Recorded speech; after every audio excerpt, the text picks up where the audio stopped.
I woke up before my husband. He was already angry. I knew by the way he spoke without looking at me. He stared at my plate and asked if I really needed more food. He said it like a joke. It was not a joke. I stayed quiet. I had learned silence kept the morning shorter. We barely talked anymore. When we did, it ended fast. He said I had changed. He said I stopped trying. He said I embarrassed him. I listened because arguing never helped. I cleaned the kitchen while he sat on his phone. That was his routine now. His phone buzzed on the counter. He was in the shower. The sound kept going. One message after another. I tried to ignore it. I told myself it was work. I told myself to stop being paranoid. The screen lit up again. I saw a name I did not know. It was his assistant. I had met her once. She smiled too much. The message preview stayed on the screen longer than it should have. I missed last night. I did not touch the phone at first. I stood there and read it again. I felt cold. I picked it up because my name was still saved as his fingerprint backup. He never changed it. More messages loaded. Dates, photos, plans, all of them recent, all of them hidden. I stood in the same spot while everything became clear. The shower turned off. I locked the phone and put it back exactly where it was. My hands were steady. My thoughts were not. I stepped away from the counter just as he walked out. He smiled at me like nothing was wrong. I already knew my marriage was over. What I did not know was that this message was only the beginning. I acted normal that day. I made coffee. I packed his lunch. I spoke only when needed. He did not notice anything different. That hurt more than the message. After he left, I sat at the table and thought clearly for the first time. I did not cry. I needed facts. I needed to know how long this had been happening. I opened our shared laptop. His email was still logged in. He trusted me too much, or he did not care. I searched his assistant's name. Hundreds of emails appeared. Most were deleted, some were not. They planned meetings during work hours, hotels near his office. Weekend trips, he said, were conferences. He paid for everything, gifts, rent, travel, it was all there. One email stopped me. It was not romantic. It was about money, large transfers. My name was mentioned, not as a wife, as a signer. I read it twice, slowly. My signature was on files I had never seen. Accounts were opened using my information. He was careful, he was patient, he was using me. My phone rang. It was him. He said he would be late. He said not to wait for dinner. His voice was calm, too calm. I said okay and ended the call. That evening he came home smiling. He kissed my cheek like before. He asked about my day. I answered in short words. I watched him closely. He packed a small bag and said he had a business trip in the morning. He did not look at me when he said it. After he went asleep, I checked the bag. A second phone was inside. It was not locked. The screen showed one open message. Tomorrow, we finally end this. I stood in the dark and understood something important. He was not just cheating. He was planning to disappear. I did not confront my husband. I needed time. I needed control. I put the phone back and went to bed without waking him. I did not sleep. In the morning, he acted rushed. He showered fast. He avoided my eyes. He said the trip would be short. He said work was stressful. I nodded and said nothing. When he reached the door, he stopped. He turned around and looked at me longer than usual. His face was tense, not guilty, careful. He said we needed to talk when he returned. I asked about our child. He said his mother would help if needed. He said it like a plan already existed. That was when I knew this was not sudden. After he left, I checked the apartment. Drawers were half empty. Important papers were gone. His passport was missing. Some clothes were missing. Not all, only what he needed. I opened the closet safe. It was open, empty. I sat on the floor and forced myself to think. I checked our bank accounts again. Another transfer had gone through that morning. A large one. My name approved it. I did not approve anything. I called him. He did not answer. I called again, straight to voicemail. I received a message an hour later.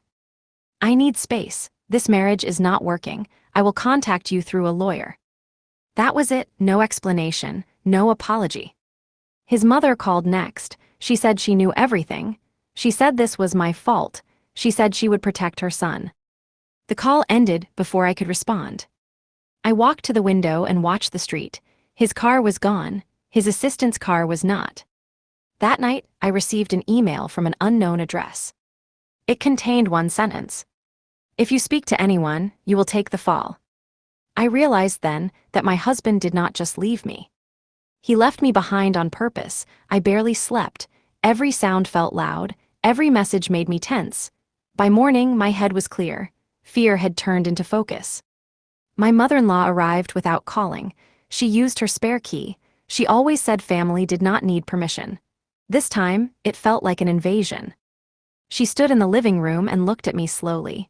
Her face showed no concern, only judgment. She said my husband told her everything. She said I drove him away. She said I was unstable.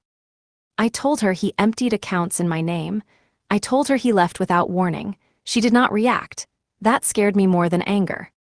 She said he needed protection. She said his future mattered more than mine. Then she mentioned our child. She said courts do not favor emotional mothers. She said she had friends who could help. I understood the message clearly. She warned me not to contact the police. She warned me not to speak to lawyers. She said silence would make things easier for everyone. I asked her about the money. She said it was complicated. She said I would not understand. She said my name was already connected to it. Before leaving, she stopped at the door. She turned and said if I made trouble, I could lose custody. She said it calmly, like a fact. After she left, I locked every door. My hands shook, but my thoughts stayed sharp. I checked my phone. No messages from my husband. No messages from his assistant. I opened my email again. The unknown sender had replied.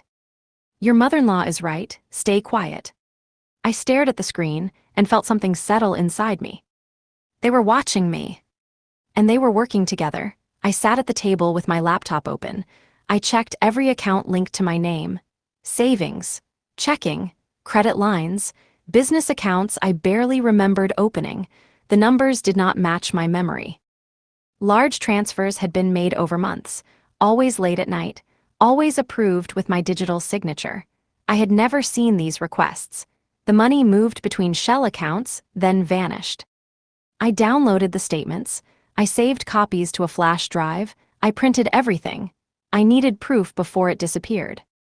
I called the bank. I spoke calmly. I asked for a fraud review. The agent paused when she saw the history. She asked if I authorized the transfers. I said no. She said the signature matched mine. She said this would take time. Time was something I did not have. An alert popped up on my screen, a new credit inquiry. Someone was trying to open another account in my name. I froze it immediately. I changed passwords. I locked everything I could. My phone buzzed. It was a text from my husband. Do not interfere. This can still end clean. I did not reply. Another message followed from a different number. You are already listed as the primary party. I checked the sender details. It traced back to a business entity I had never heard of. My name was listed as director. I searched the company. It was under investigation. My breath stayed steady. Panic would not help. I copied more files. I encrypted the drive. I hid it. Then the doorbell rang. I was not expecting anyone. I checked the camera. It was his assistant. She looked nervous. She kept checking the hallway. She typed a message on her phone and held it up to the camera. It said, I need to talk. They lied to me too. I unlocked the door.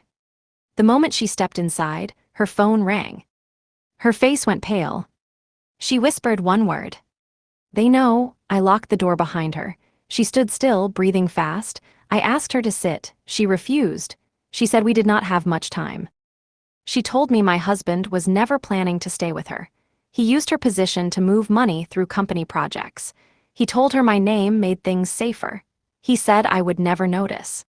She showed me messages on her phone, instructions, account numbers, deadlines. My name appeared in all of them. He told her I agreed to everything. She said she realized the truth when the investigation started. He stopped answering her calls. He blamed her for mistakes. He told her to disappear for a while. She said my mother-in-law knew about the plan. She helped him move money through family connections. She promised legal protection. I asked why she came to me. She said she was scared. She said I was the only one who did not choose this. Her phone buzzed again. She did not answer. She said they were tracking her number. She said she had already packed her things. She handed me a flash drive. She said it contained emails, contracts, and recordings. She said it proved he planned everything. I asked if the police knew. She said not yet. She said once this went public, someone would be blamed fast. She looked at me and said my name was already prepared. A loud knock hit the door. We both froze. A male voice called my name, calm, firm. It was not my husband. She whispered that I needed to hide the drive. She said if they took it, I would be finished. I slipped it into my pocket. The knock came again. This time, it was louder. And closer. I told her to stay silent. I moved toward the door slowly. I checked the camera screen again. The man stood close now. He wore a plain jacket, no badge, no uniform. He knocked again and said my name clearly. He said he only wanted to ask a few questions. His voice was controlled. That made it worse. I did not open the door. I told him I was busy and asked him to leave. He did not answer. Instead, he tried the handle. It was locked. My phone vibrated. A message came from my husband. Do not trust her, she is panicking. I looked at her. She shook her head. She said he sent the same message to her last night. She said that was when she decided to run. The man outside stepped back. I heard him talking on a phone. He used my name again. He said I was not cooperating. I told her to leave through the back stairs. She hesitated. She asked if I would be safe. I said I did not know. She left quietly. I watched through the window as she reached the parking lot. A car pulled in fast, too fast. 2 men stepped out. She froze. I grabbed my phone and called her. No answer. The men spoke to her. I could not hear them. One reached for her arm. She pulled away. Then my phone rang. Unknown number. I answered. A male voice said I needed to calm down. He said my assistant friend was being escorted for her own safety. He said resisting would make things worse for everyone. I asked who he was. He paused before answering. He said he worked for my family. I understood then. This was not just my husband's plan. It was bigger. And it was closing in. After they took her away, the street went quiet. I stayed inside and locked every door. I turned off the lights. I needed answers before they returned. I remembered the old laptop in the storage closet. It belonged to my husband before we married. He stopped using it years ago. He said it was broken. He never threw it away. I powered it on. It worked. The password was our anniversary date. He never changed habits. I searched the files slowly. Most folders were empty. One was hidden deep inside system backups. I opened it. Inside were contracts, scanned IDs, and financial plans, all organized, all detailed. Every file linked to offshore accounts. Every document carried my name. There were recordings too, audio files. His voice was clear. He explained how I would take responsibility if anything failed. He said I was safe because I trusted him. One file mentioned a deadline, 3 days from now. After that, everything would be finalized. The company would collapse, the investigation would close, I would be blamed. My phone buzzed again. A message from my mother-in-law. Do not dig further, you will only hurt yourself. I copied the folder to the flash drive. I deleted traces of access. I shut the laptop down and hid it back where it was. Then I heard footsteps outside my door. Slow. Careful. Someone tried the lock gently, not forcing it, testing. My phone lit up once more. A message from my husband. I know you found the laptop. My stomach tightened, but my mind stayed clear. The next message came seconds later. You have one chance to fix this. I stood in the dark, holding the drive, knowing the next move would decide everything. I did not respond to my husband. Silence was safer. I needed to understand the full shape of the trap before stepping out of it. I reviewed the files again. Every illegal transfer ended with my approval. Every contract named me as director. My signature appeared everywhere. His name appeared nowhere important. He planned this slowly. He stayed clean while I carried the risk. I opened the investigation report linked in one folder. The authorities were already close. The company was days from collapse. Someone needed to take the blame. That someone was already chosen. I checked the timeline. His exit was scheduled before the fallout. His assistant was meant to vanish. My mother-in-law would support his story. I would look like the sole operator. My phone rang. It was my mother-in-law again. I did not answer. A voicemail followed. She said this could still be handled privately. She said lawyers would destroy me. She said cooperation would protect my child. That was the pressure point. One understood that clearly. I opened my calendar. I marked the deadline date, 3 days. That was all I had. I encrypted copies of every file and uploaded them to a secure cloud. I scheduled automatic release to multiple contacts if I went silent. I did not trust anyone fully, but I trusted systems. Then I received a location pin from my husband. Meet me alone, tonight. He said this was my chance to walk away unharmed. He said he still cared. He said this did not need to get ugly. I looked at the message and felt no emotion. He thought I was scared. He thought I would beg. I replied with one word. Where? As I grabbed my keys, another alert appeared on my phone. Police inquiry opened under my name. The clock had started. The location he sent was a quiet parking garage near his old office. No cameras listed. No security desk. He chose it carefully. I arrived early. I stayed inside my car. I kept the engine running. I placed my phone on record and hid it in my coat pocket. He arrived 10 minutes later. He looked calm. Too calm. He smiled like this was a normal meeting, like he did nothing wrong. He said I looked tired. He said this stress was unnecessary. He said everything could still be fixed. I asked him why my name was on illegal accounts. He did not deny it. He said it was temporary. He said marriage meant trust. He said I benefited too. I asked about his assistant. His face tightened. He said she made mistakes. He said she talked too much. He said she would be fine if she stayed quiet. I told him the investigation had started. That changed him. His voice dropped. He stepped closer. He said I should listen carefully. He said if I went to the police, my past financial approvals would destroy me. He said courts would take my child. He said his mother already prepared witnesses. He said he would disappear tonight. He said the damage would land on me within days. Then he offered a deal.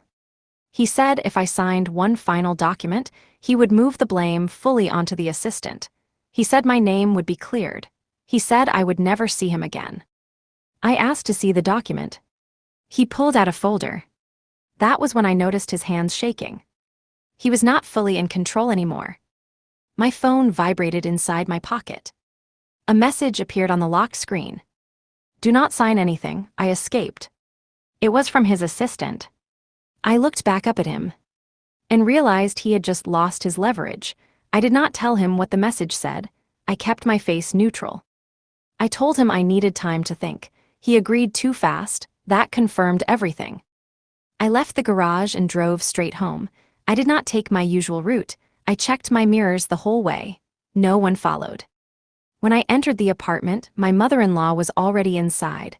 She sat at the table like she owned it. This time, she did not look confident.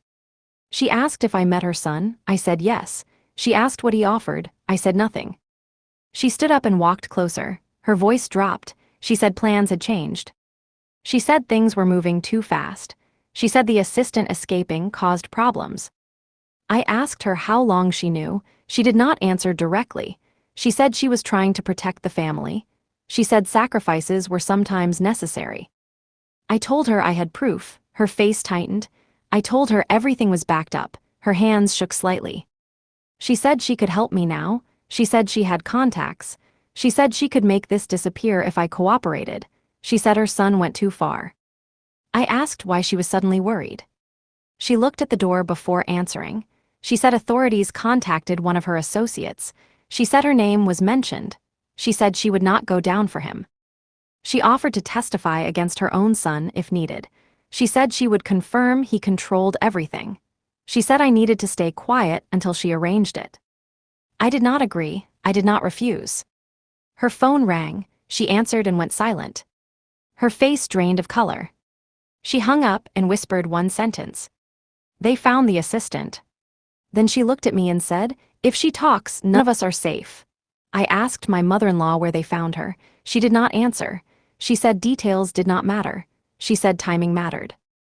I told her to leave. I said I needed space. She resisted for a moment, then picked up her bag and walked out. Before closing the door, she warned me not to make sudden moves. The moment she left, I checked my phone. No new messages, no calls. The assistant had gone silent. I tried calling her, straight to voicemail. I opened the tracking app she told me about earlier. She shared her location before escaping. The signal was gone. It did not update, it did not show offline, it showed nothing. That scared me. I checked the news, nothing reported. I searched police logs, no public record. It was like she never existed. An email arrived from the same unknown address. Situation resolved. No signature, no explanation. I grabbed the flash drive and my documents. I packed a small bag. I did not know if staying was safe anymore. Before I could leave, my phone rang. It was my husband. I did not answer. He sent a message instead. She made the wrong choice. I felt anger then, not fear. Anger kept me sharp. Another message followed. You still have time to make the right one. I checked my door locks again. I checked the windows. Everything was secure. Then I heard a sound from the hallway. Not footsteps. Keys. Someone was trying to unlock my door. I held my breath and stepped back quietly. The lock turned halfway.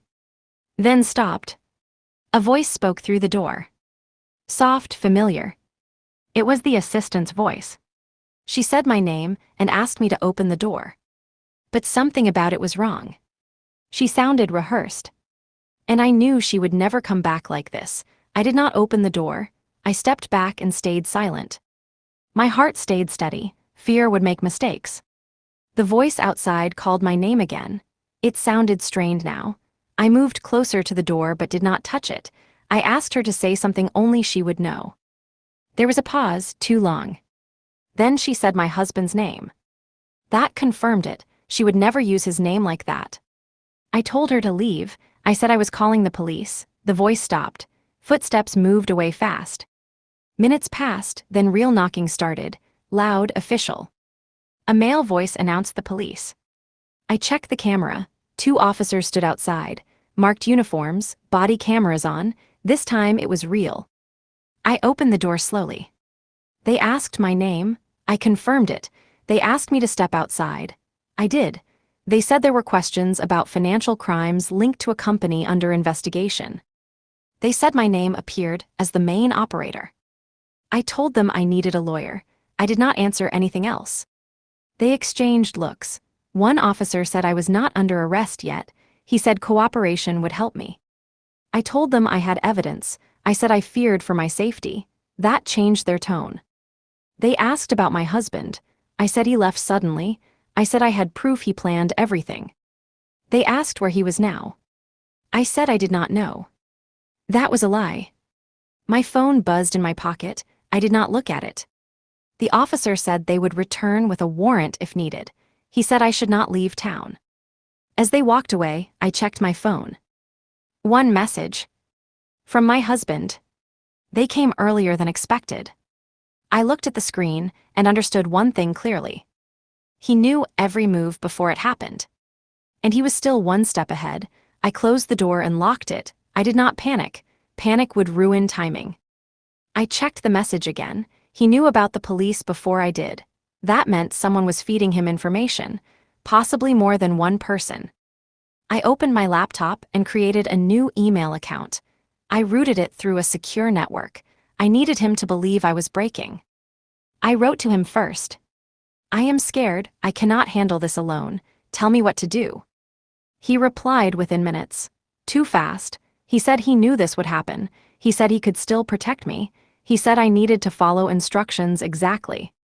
I asked what he wanted. He said we needed to meet again, somewhere private, somewhere final.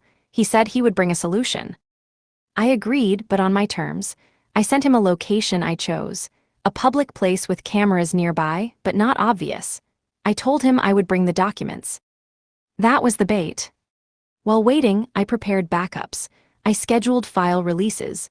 I shared access with an attorney contact I found that morning. I did not explain everything yet, I just sent proof. My phone buzzed again. This time it was a blocked number. A text appeared. Do not trust him, I am alive. It was from the assistant.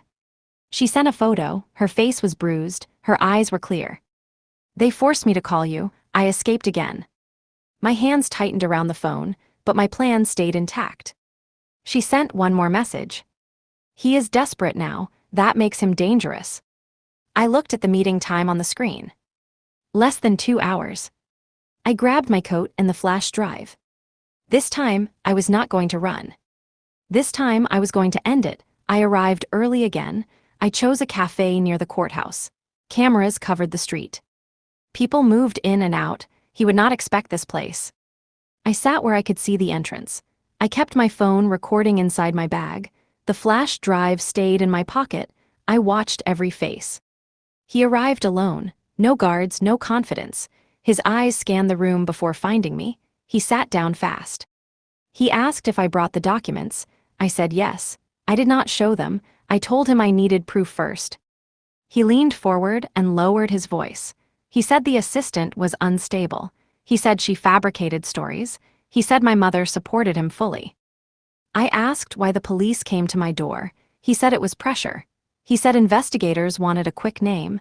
He said my cooperation would end it. I asked what would happen to me after. He paused. He said I could leave the country for a while. He said he arranged everything. I asked about my child. His face hardened.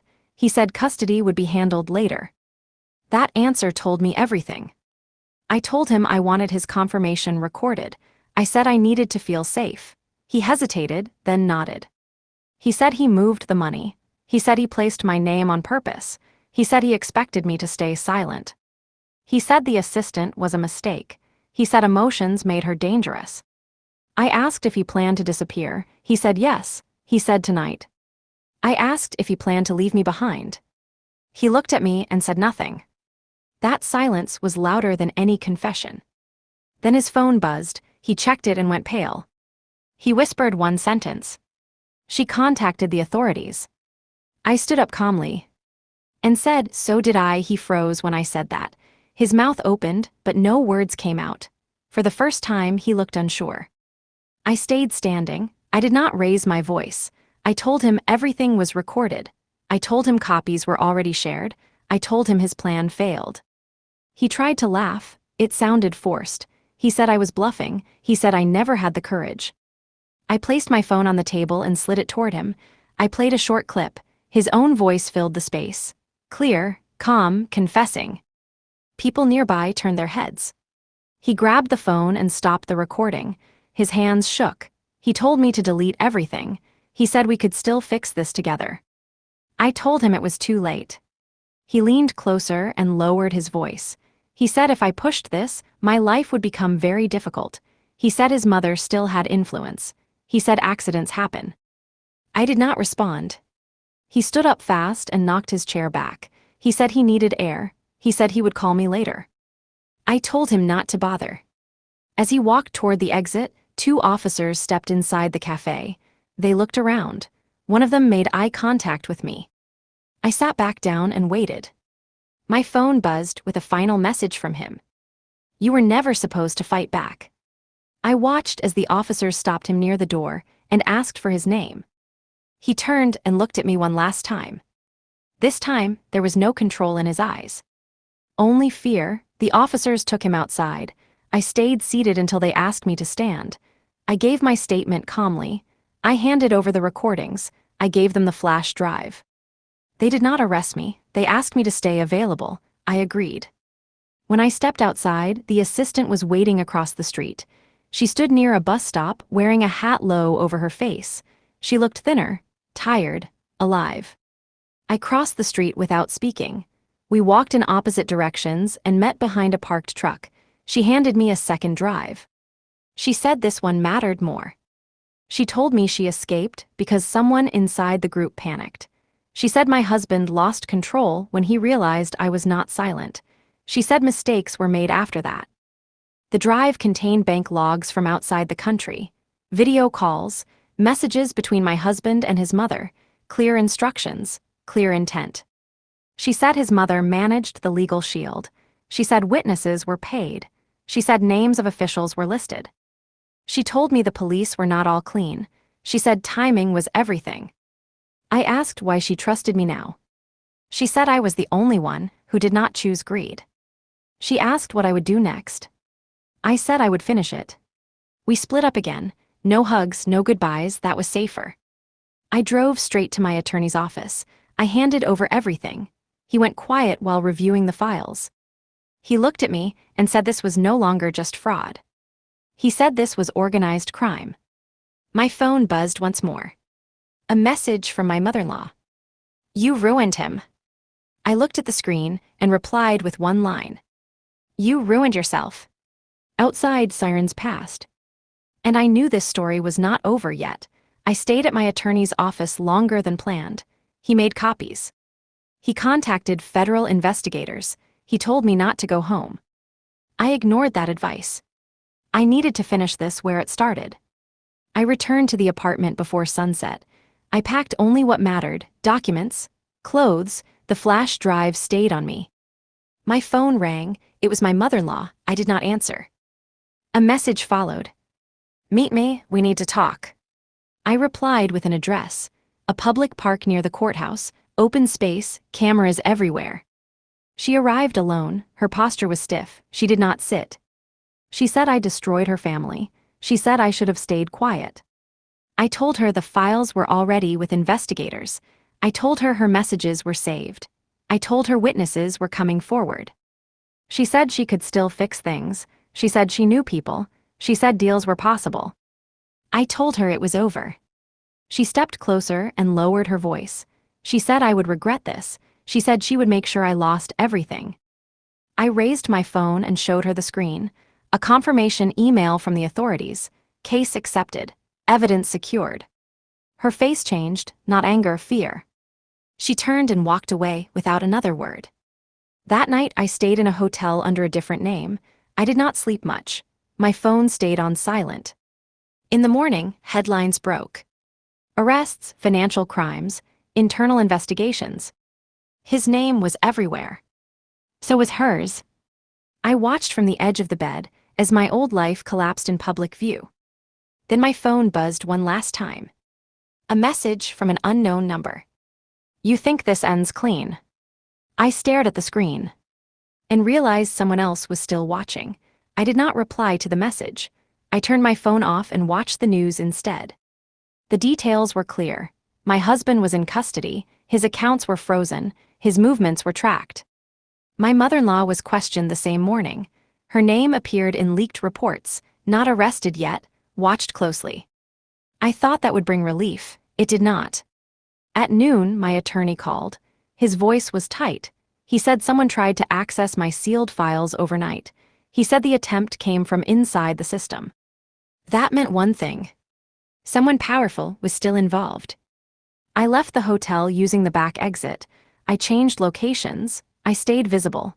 Hiding would make me a target. In the afternoon, I received a voicemail from a blocked number. It was not threatening. That made it worse. The voice said my case caused problems for many people. The voice said loose ends needed control.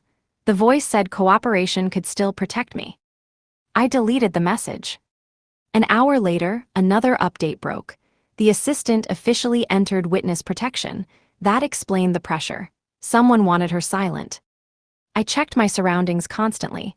Cars slowed near me. Faces lingered too long. Nothing obvious, nothing safe. Then I saw her. My mother-in-law.